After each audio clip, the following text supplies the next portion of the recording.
सावध साहस असं इकडे पाठी लावलेलं आहे. ह्या थीम कडे तू जेव्हा पाहतोस तेव्हा पहिल्यांदा तुझ्या डोक्यात काय येतं?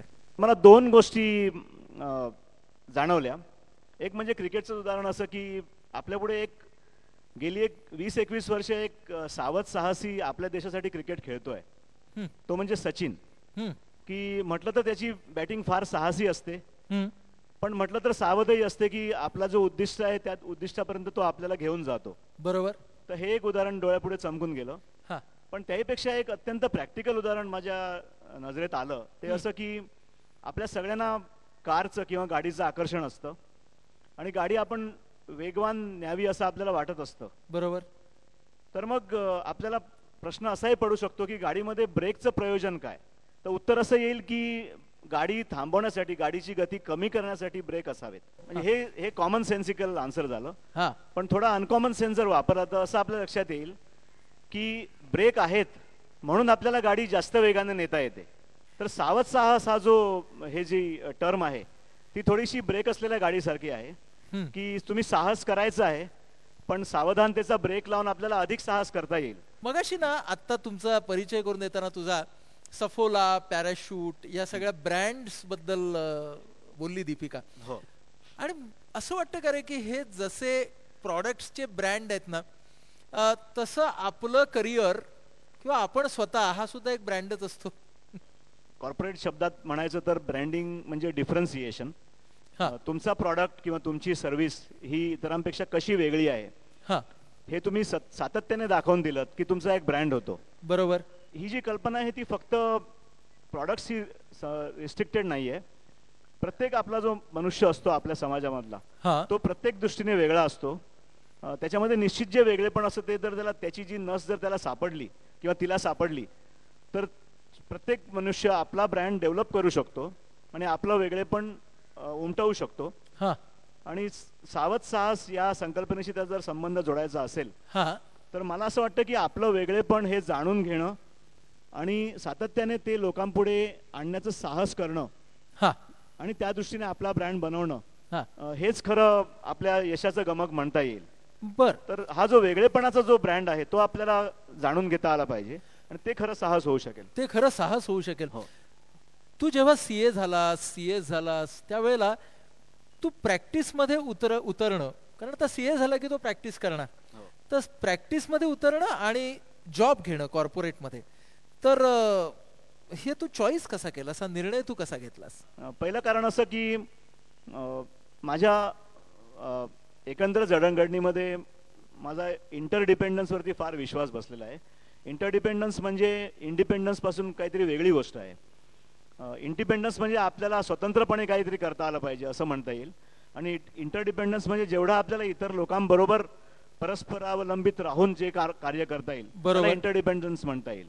बरोबर. तर माझ्या मनात अशी कल्पना नव्हती की आपण काहीतरी स्वतंत्रपणे करावं, इतर लोकांबरोबर आपण काय करावं अशी एक ठाम कल्पना होती. त्यामुळे एखाद्या मोठ्या संस्थेमध्ये कंपनीमध्ये काम करावं असं मला पहिल्यापासून वाटत होतं. त्याचे अनेक फायदे मला नंतर जाणवले. ते असे की मोठ्या कंपन्यामध्ये आपल्याबरोबर अनेक सहकारी असतात, त्यांच्यामध्ये वैविध्य असतं, त्यांच्याकडून आपल्याला बऱ्याच गोष्टी शिकता येतात. मोठ्या संस्थेच्या आधाराने आपल्याला आपली वैयक्तिक उन्नती म्हणजे केवळ आर्थिक नव्हे तर आपली मानसिक बौद्धिकही उन्नती करता येते. तर हे अनेक फायदे एक कॉर्पोरेट जगताचे आहेत as compared to independent practice. त्याहीपेक्षा अजून एक महत्त्वाची गोष्ट जी मला आता इतक्या 20-25 वर्षानंतर जास्त चांगली जाणवते ती अशी की इंडिपेंडंट प्रॅक्टिस करत असताना ज्या काही तडजोडी कराव्या लागतात त्या करण्याची मानसिक तयारी माझी तेव्हाही नव्हती आणि आताही नाही आहे. म्हणजे माझी जी वैयक्तिक जी काही मूल्य आहेत त्या मूल्यांना फाटा देऊन केवळ आपल्याला अधिक पैसे मिळतात म्हणून एखादी गोष्ट मी करावी असं मला वाटलं नाही.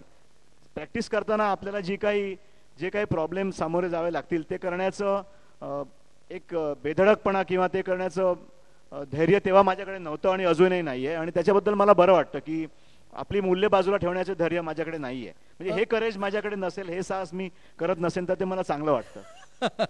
हा, म्हणजे काही साहस न करण्यासाठी असतात. पण ह्याला जोडून मला तुला असं विचारायचंय की मग कॉर्पोरेट मध्ये असताना सुद्धा मूल्यांची तडजोडी नाही का कराव्या लागत? तसं म्हटलं तर सगळ्या जगामध्ये काही लोक सोहळे आहेत, काही लोक सोहळे नाही आहेत. त्याला काय कॉर्पोरेट जगत अपवाद नाहीये. परंतु एखाद्या व्यक्तीची जी स्टेईंग पॉवर असते किंवा आपली मूल्य जोपासून सतत झगडत राहण्याची जी शक्ती एखाद्या व्यक्तीकडे असू शकते, त्यापेक्षा कित्येक पट शक्ती एखाद्या संस्थेकडे किंवा ऑर्गनायझेशनकडे असू शकते. मग एकमेकांना आधार देऊन वेळप्रसंगी जर काही तडजोड टाळण्यासाठी काही आपल्याला जर त्याग करावा लागला किंवा काही माघार घ्यावी लागली, ती घेण्याची शक्ती संस्थेकडे नेहमी जास्त चांगली असते. आणि जर एखादी संस्था काही मूल्यांनी प्रेरित असेल तर आपल्याला अजूनही चांगलं त्याच्यामधून करतात. म्हणजे एक उदाहरण माझ्या कंपनीचं देत नाहीये, इन्फोसिसचं देतोय की नारायण मूर्तींनी वेळप्रसंगी एखाद्या जागेसाठी जर काही लाच द्यावी लागत असेल तर ती जागा नाकारून त्या ठिकाणचा आपला बिझनेस आवरता घेतलेला आहे, आणि तरीही ती कंपनी फार मोठी झाली आहे. तर हाही जो विरोधाभास आहे की मूल्य माझी सांभाळीन, त्या प्रसंगी वेळप्रसंगी मी माझा बिझनेस सॅक्रिफाईस करीन, पण तरीही पुढे जाईन, हे धैर्य मला वाटतं संस्थेकडे जास्त असतं. आणि कालांतराने त्या संस्थेतील व्यक्तींकडे सुद्धा येतं किंवा व्यक्तींकडून संस्थेकडे आणि संस्थेकडून व्यक्तीकडे येतं. त्याला जोडून विचारतो की मग या कॉर्पोरेट क्षेत्रामध्ये आम्ही असं ऐकतो, पार्ट्या असतात, व्यसनांना वाव असतो, तर मग तिथे सुद्धा मूल्य, म्हणजे तुझ्या वैयक्तिक उदाहरणातून तुला काय वाटतं, तू त्याचा भाग बनायचा किती नाकारतोस किंवा नाकारला आहेस का? नाकारला आहे असं म्हणेन मी, पण त्याला मी एक जोडणी त्याला एका शब्दाची देतो, अशी की मी एखादी समजा काही मी सोशलायझिंग किंवा पार्टीजमध्ये मी कमी जात असेल किंवा स्वतः मी काही ऑर्गनाईज करत नसेल, तर हा काही माझा नैतिकदृष्ट्या फार मोठेपणा आहे असं मी मानत नाही. बरं, हा प्रत्येकाच्या वैयक्तिक आवडनिवडीचा प्रश्न असतो. मला असं वाटतं की एक कुठल्याही कॉर्पोरेट जगतामध्ये एक आपल्या सहकाऱ्यांचा रेटा असतो, म्हणजे पिअर प्रेशर असतं की आम्ही असे आहोत आणि तू पण तसाच आमच्यासारखा बन, किंवा त्याला हर्ड इन्स्टिंक्ट म्हणूया, किंवा बरोबर, एक कळपाची संस्कृती असते. तर त्यापासून वेगळं राहण्याचं धैर्य किंवा करेज किंवा साहस आपल्याकडे असावं लागतं. ते माझ्याकडे पहिल्यापासून आहे. आपलं वेगळं पण केवळ आपण वेगळं दिसावं यासाठी असतं नाही, त्यासाठी काही आपलं काही बिलीफ असला पाहिजे किंवा आपला विश्वास असला पाहिजे. त्यामुळे मी कॉर्पोरेट क्षेत्रामधले ज्या काही प्रथा आहेत त्याच्यामध्ये मी जरी वैयक्तिकदृष्ट्या त्याच्यामध्ये पुढाकार घेत नसलो तरी मी त्या प्रसंगामध्ये जॉईन होतो. म्हणजे एखादी समजा गॅदरिंग असेल तर त्या ठिकाणी मी जॉईन होतो, भले मी इतरांच्या बरोबर ड्रिंक्स घेणार नसेन, पण केवळ आपण एखादी प्रथा आपल्याला आवडत नाही म्हणून ती कम्प्लिटली बाजूला टाकायची. पण त्याच वेळेला तो वैयक्तिक संयम आपण त्या वातावरणात राहून सुद्धा पाळू शकतो. अगदी ही गोष्ट मला वाटतं आमच्या विद्यार्थ्यांच्या दृष्टीने जास्त महत्वाची आहे. माझ्या मनामध्ये एक सारखा प्रश्न किचकिचतोय, तो मी तुला विचारतो की ब्लाइंड रिस्क आणि कॅल्क्युलेटेड रिस्क ह्याच्यात फरक काय? म्हणजे सावध साहस आणि आंधळ साहस ह्याच्यात फरक काय? ब्लाइंड रिस्क म्हणजे रिस्क आहे किंवा धोका आहे याचाच विचार न करता पुढे जाणं. कॅल्क्युलेटेड रिस्क म्हणजे धोका आहे, आपल्याला काही साहस करावं लागणार आहे याची जाणीव असणं. साहस किंवा करेज म्हणजे भीतीचा अभाव नाही. म्हणजे पूर्णपणे भीती नष्ट झालेली आहे असा माणूस काहीही करतो, तो ब्लाइंड रिस्कही घेतो. पण ज्याच्या अंगामध्ये थोडीफार भीती आहे तरी पण तो एखादा धोका पत्करतोय, तर ती कॅल्क्युलेटेड रिस्क असते. जसं असं म्हणतात की जो मनुष्य नेहमी हसत असतो त्याला दुःख नाही असं नसतं, पण दुःखावर मात कशी करायची आणि तरीही हसायचं हे तो शिकलेला असतो. तसंच सावध साहसी असा मनुष्य असेल की धोके आहेत जगामध्ये, मला भीती पण वाटते, पण तरी मी योग्य प्रकारे प्लॅनिंग करीन आणि रिस्क घेईन, तो मनुष्य सावध साहसी म्हणता येईल. मग मी तुला असं विचारतो की जेव्हा कॉर्पोरेट क्षेत्रामध्ये निर्णय घेण्याचा प्रसंग तुझ्यावरती येतो तेव्हा तू निर्णय कसा घेतोस? निर्णय इतर जसे आपण निर्णय घेतो तसाच कॉर्पोरेट निर्णय आपण घेऊ शकतो. ज्या ठिकाणी आपण नोकरी करतो त्या ठिकाणी आपणच स्वतःला नोकर म्हणून स्वतःला एका खालच्या दर्जाला ढकलणं हे योग्य नाही. त्यामुळे मी नेहमी असा विचार केला की ही जर कंपनी मी 100% ओन करत असतो किंवा ही जर कंपनी पूर्णपणे माझी असती तर मी काय केलं असतं. आणि माझा असा अनुभव आहे की अशा प्रसंगात आपला निर्णय नेहमी चांगला होतो. जेव्हा आपण एखाद्या मालकाच्या दृष्टीने विचार करतो तेव्हा आपला निर्णय नेहमीच चांगला होतो.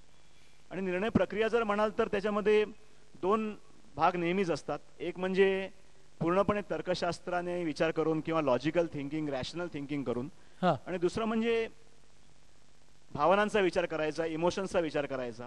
ह्याचं जर थोडक्यात आपण रूपकं द्यायची जर झाली तर लेफ्ट ब्रेन आणि राईट ब्रेन असं आपल्याला 2 भागात विभागणी करता येईल.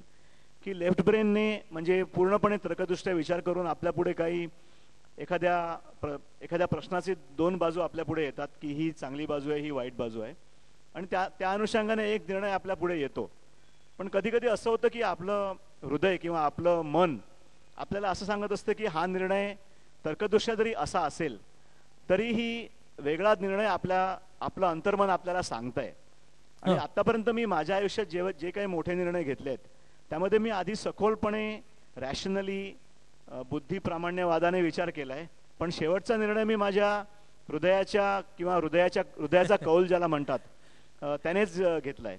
आता ना हे जरा कन्सेप्च्युअल झालं, पण समजा तुझ्या उदाहरणात हे तुला सांगायचंय तर ना तू या तुझ्या क्षेत्रामध्ये तू एक प्रयोग केलेस अनेक, त्याच्यातल्या काही प्रयोगांच्या तुझ्या अनुभवातून तुला सांगता येईल का?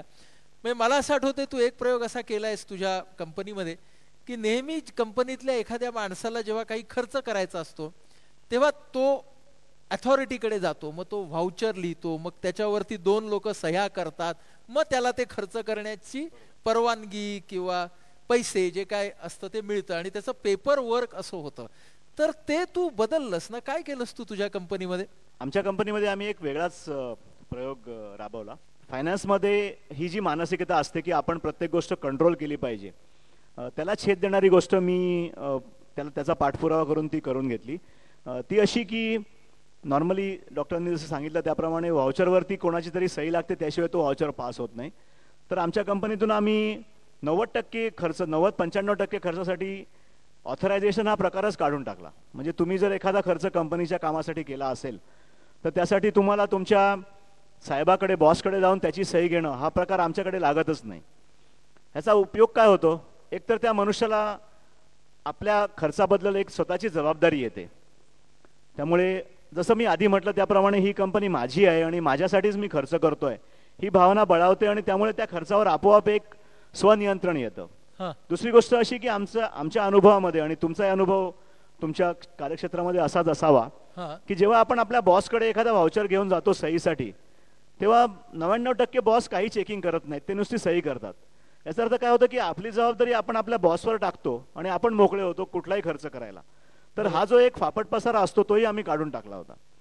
तर ह्याच अनुषंगाने आम्ही असेही अनेक प्रयोग केले आहेत, ते सुद्धा सावध साहसी म्हणायला पाहिजेत. की मॅरिकोमध्ये आता कॅज्युअल लिव्ह ही कल्पनाच नाहीये. मग तुम्ही म्हणाल की मग रजा घ्यायला मिळतच नाही का, तर तसं नाहीये. जर कोणाला रजा घ्यायची असेल तर फक्त आपल्या सहकाऱ्यांना त्याने शक्य जमल्यास आगाऊ सूचना द्यावी किंवा जेवढ्या लवकर जमेल तेवढी सूचना द्यावी.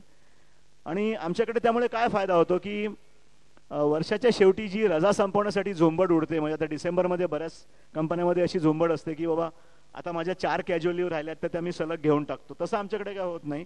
जेव्हा मनुष्याला गरज लागते तेव्हा तो मनुष्य रजा घेतो. आणि ह्याच्यामध्ये जो स्वनियंत्रण जे आहे तो एक साहसी प्रकार आहे, कारण शक्यतो करून विशेषतः जे बिझनेस ओरिएंटेड कंपन्या आहेत त्याच्यामध्ये एवढ्या प्रमाणात फ्रीडम दिलं जात नाही. म्हणजे रजा आणि खर्च ह्या 2 ठिकाणी किती एम्प्लॉईज आहेत तुमच्याकडे? आमच्याकडे जवळजवळ 2000 एम्प्लॉई याच्यामध्ये कव्हर्ड आहे. 2000 एम्प्लॉईजना तुम्ही स्वातंत्र्य आणि जबाबदारी दिली की रजेच्या बाबतीतही स्वातंत्र्य, खर्चाच्या बाबतीतही स्वातंत्र्य. डोक्यातला किडा लगेच असा मग दुरुपयोग झाला का याचा? कारण असं चांगलं करताना लगेच वाईट प्रश्न येतात ना. मगाशी मी म्हटलं त्याप्रमाणे जगात सगळं जग काही निरागस आणि सोहळं नाहीये. त्यामुळे असे कुठे कुठे असे लोक ब्लॅक शीप निघतातच. तर जर माझीच कंपनी मी एकदा म्हटलं आणि आम्ही सगळ्या जर आमच्या सदस्यांना सांगितलं की ही तुमचीच कंपनी आहे आणि त्यांनी जर असा निर्णय घेतला एखादा की माझ्याच कंपनीला फसवून मी खोटा खर्च दाखवणार आहे तर त्यांची जागा कंपनीमध्ये उरत नाही. तर आम्हाला गेल्या एक 6 वर्षांचा अनुभव घेतला तर एकंदर जरी 1000 ॲव्हरेज माणसं याच्यामधून गेली असं म्हटलं तरी त्याच्यामधल्या फक्त 2 माणसांनी याचा दुरुपयोग केलेला आहे आणि त्यांनी स्वेच्छेने मग कंपनी सोडून दिली, कारण त्यांना लक्षात आलं की इथे आपली जागा. म्हणजे 998 माणसं प्रामाणिकपणे वागली. हो. आणि 998 माणसं जर विश्वास टाकला तर प्रामाणिकपणे वागू शकतात. मला वाटतं हा खूप महत्वाचा संदेश या सगळ्याच्या मधून आहे. मला तुम्ही सांगा, हा जे करेज आहे की नाही, साहसाचं वेगळंच रूप आहे.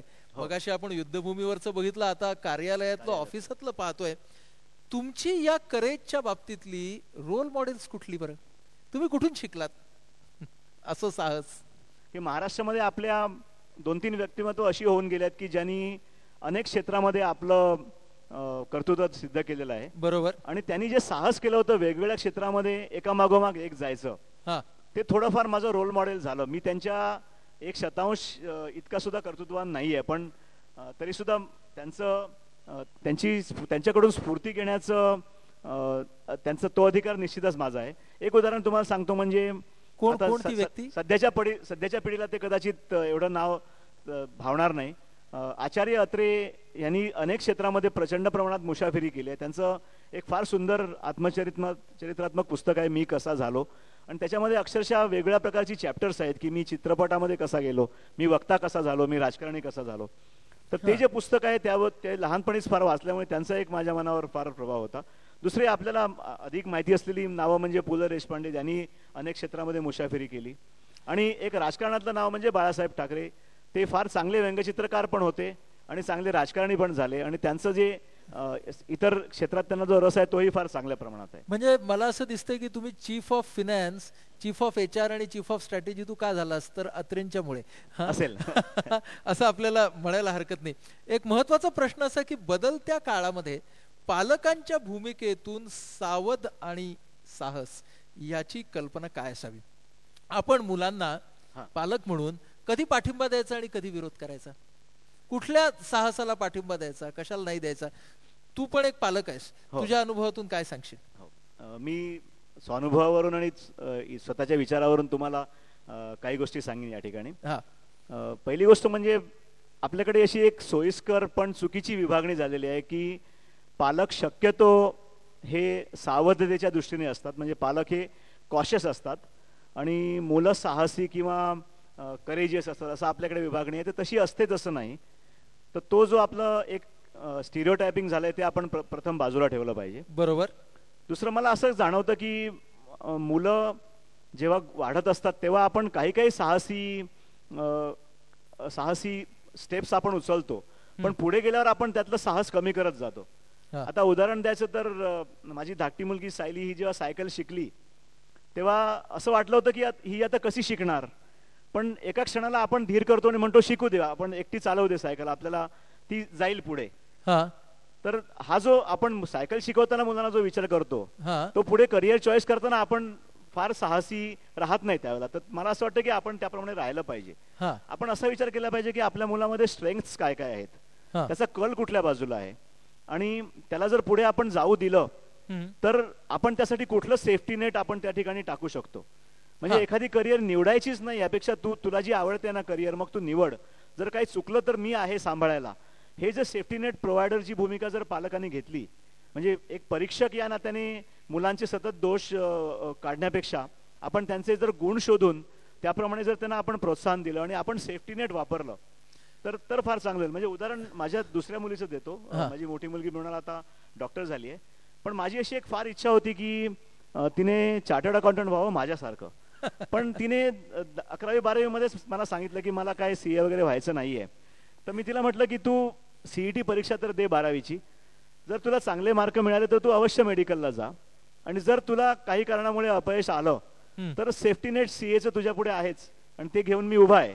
तर ह्या आधारामुळे मला वाटतं तिला चांगला हुरूप आला. आणि आपल्याला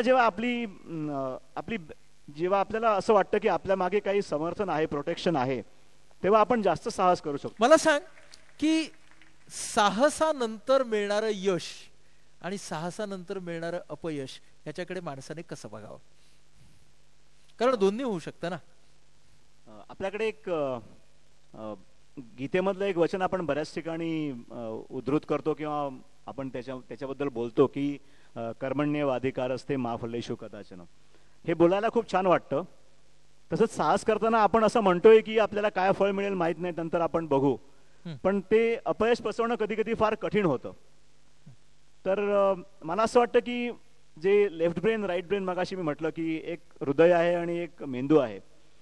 तर मेंदूला शक्यतो अपयश येत नाही, कारण मेंदू हा फक्त प्लस मायनसची विश्लेषण करतो किंवा ॲनालिसिस करतो. अपयश हे हृदयामध्ये बसतं. तर मला असं वाटतं की आपण जर एक हृदयाशी आपल्या खूणगाठ बांधली की जर मला अपयश आलं तर ते अपयश मी विसरणार नाही, पुन्हा मी काहीतरी वेगळं करून त्याच्यामधून माझा वेगळेपणा दाखवीन.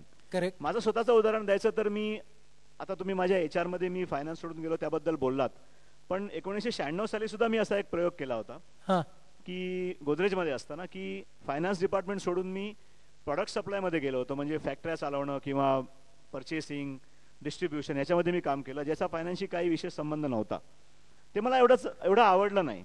आणि साधारण 1 वर्षापर्यंत माझ्या लक्षात आलं की आपल्याला इथे अपयश मिळणार आहे, आपल्याला इथे यश, या क्षेत्रामध्ये आपल्याला फारसं यश मिळणार नाही आहे. तेव्हा मी काय विचार केला की आपण आता माघार घेणं, परत फायनान्समध्ये जाणं हे आवश्यक आहे. ती माघार घेताना मला असं स्वतःची लाज नाही वाटली, मला चांगलं वाटलं की ठीक आहे, आपण एक प्रॅग्मॅटिक चांगला निर्णय घेतोय. पण हृदयात मी ते ठेवलं होतं की आपण फायनान्स सोडून दुसऱ्या क्षेत्रामध्ये गेलो आणि आपल्याला तिथे यश नाही असं वाटलं, पण पुन्हा जर संधी आली तर ती आपण घ्यायचीच. तर मला असं वाटतं की यश अपयश यांना मॅनेज करण्यासाठी आपण हृदय आणि मेंदू दोघांचाही वापर करावा. मला असं वाटतं की तुझी कॉन्ट्रीब्युशन आत्ताच्या आपल्या या वेद परिषदेची खूप महत्वाची आहे, की आपण अनुभव ऐकतो, पण अनुभव ऐकताना त्याच्या मागची एक वैचारिक बैठक काय असायला हवी, ती वैचारिक बैठक तू आम्हाला ह्या सगळ्यामध्ये देतोयस. की ब्रेक असावा नियंत्रणासाठी, काम करावं माणसाने तर त्याच्यामध्ये स्वतःसाठी, नोकर नावाची भूमिका आली तर ती येऊ नये. बरोबर. पालक म्हणून जर आम्ही करायचं असेल तर आम्ही इव्हॅल्युएटर किंवा एक्झामिनर न होता स्टेक होल्डर व्हावं. बरोबर. असं तू आम्हाला सांगतोयस. जर करेज दाखवायचं असेल तर पहिल्यांदा कन्व्हिक्शन असायला हवं असं तू आम्हाला सांगतोयस. राईट आणि लेफ्ट ब्रेन असं म्हणून तू त्याची एक आम्हाला न्यूरोलॉजिकल संकल्पना सुद्धा देतोयस. तेव्हा मला असं वाटतं की एक बीज भाषण म्हणून तू आम्हाला सावध साहसाचे खूप सगळे मुद्दे दिलेले आहेस या सगळ्या तुझ्या आत्ताच्या मांडणीमध्ये.